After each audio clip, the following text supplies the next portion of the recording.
Hello everyone, Nabeel Qureshi here with Act 17 Apologetics, David Wood behind the camera, and we're here at the ISNA National Convention.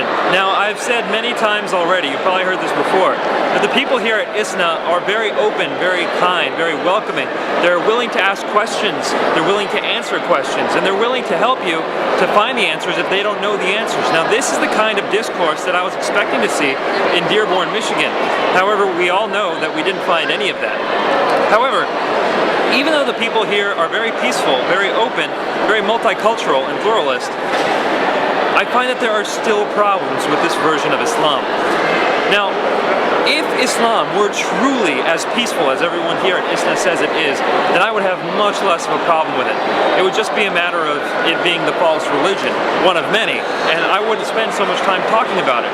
However, when we go to the early sources, we see what Islam actually teaches. We don't see the peacefulness that is being promoted in all these pamphlets and in all these lectures. We see much more violent indications of a religion. For example, Muhammad going to attack people from foreign countries who had never attacked him before, such as happened in the Battle of Tabuk with the Romans. So Islam is a lot more violent than the people here say it is. However, the people here are promoting a peaceful version of Islam. Well, what's the problem with that? Someone were to say to me, Nabeel, if a peaceful Islam takes over, then what's the problem? I would say, if it took over, it wouldn't be as much of a problem as if a violent version took over. However, if Islam were to take over, if Islam were to become the law of the land, those who begin to impose Sharia would begin to make things look more like the way they look out in the Middle East and how they looked in Dearborn. See, the fact of the matter is, if you have a peaceful version of Islam being preached, that is still not the true version of Islam. The true version of Islam is a violent version. Someone is going to come up to the people who preach the peaceful messages, all the people here at ISNA, and show them from the sources, hey, wait a minute, what you guys are saying is all wrong. Ibn Kathir said that you should go to the Jews and Christians, invite them to Islam. If they don't accept, then they must be fought until they pay the jizya or are killed. That's a quotation from Ibn Kathir. Or from what Muhammad says in Sahih Bukhari, that he has been commanded to fight the people until they say La ilaha illallah, and until they say La ilaha illallah, Allah will not save their life or their property from him.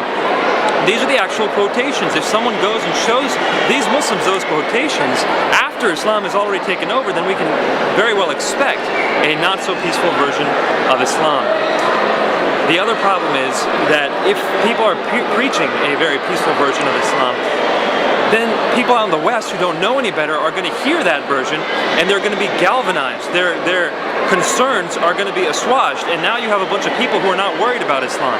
They think, oh, Islam's a very peaceful religion. I just heard it from the mouth of Muslims themselves.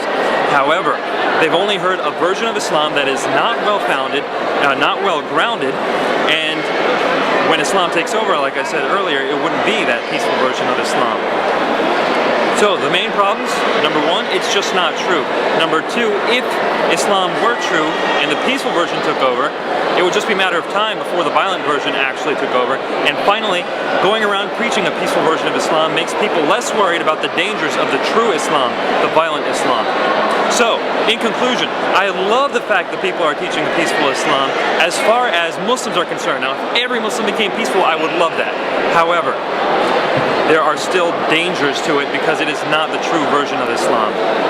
This is Nabeel Qureshi with Act 17 Apologetics.